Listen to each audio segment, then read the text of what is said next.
Panginoon. At sumaiyo rin. Ang mabuting balita ng Panginoon ayon kay San Juan. Papuri sa iyo, Panginoon.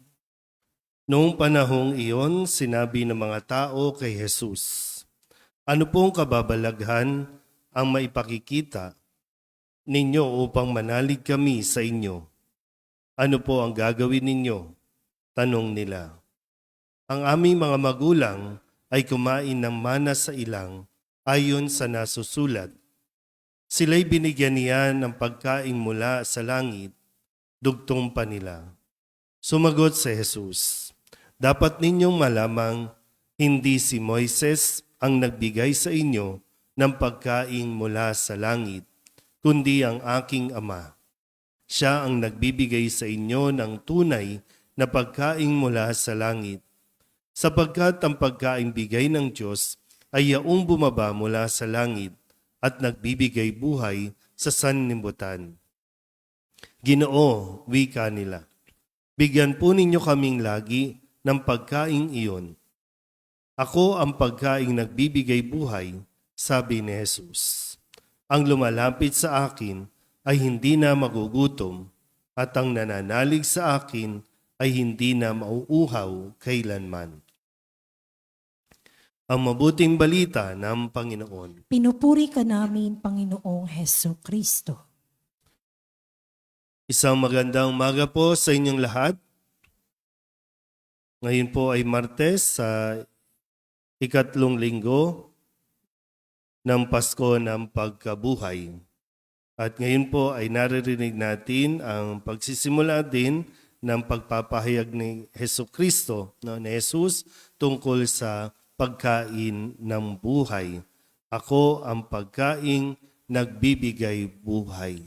Ito yung ipinapaliwanag niya sa mga taong sumunod sa Kanya, sa mga taong nakakain nung pagkain na ibinigay ni Jesus, yung literal na sa ilang pirasong tinapay at isda, sila ay nabusog.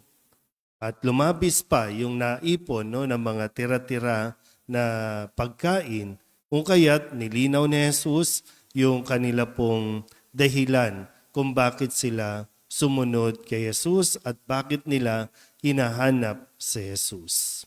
At muli, sa kanya pong pagpapaliwanag na siya ang pagkain nagbibigay buhay. Yung pagkain na hindi material, yung pagkain na hindi katulad ng iniaalok ng mundo.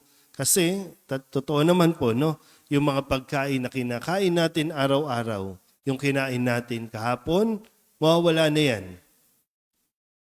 Maglalaho na yan sa katawan natin. Ilalabas na nga natin yan mamaya. Ganun yung pagkain na binibigay ng mundo.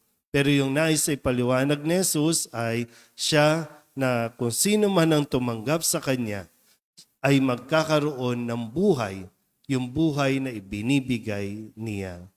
Pero gaano nga ba sa atin po mga Katoliko na tinuturing tayong pinakamalaking relihiyon sa buong mundo? Pero iilan nga ba o gaano karami ang mga nagsasabing sila ay Katoliko, sila ay Kristiyanong sumusunod kay Kristo, ang nakakakita na talagang si Jesus ang magbibigay buhay? Yung iniaalok niya na buhay, nakikita ba talaga natin iyon? Nauunawaan ba talaga natin?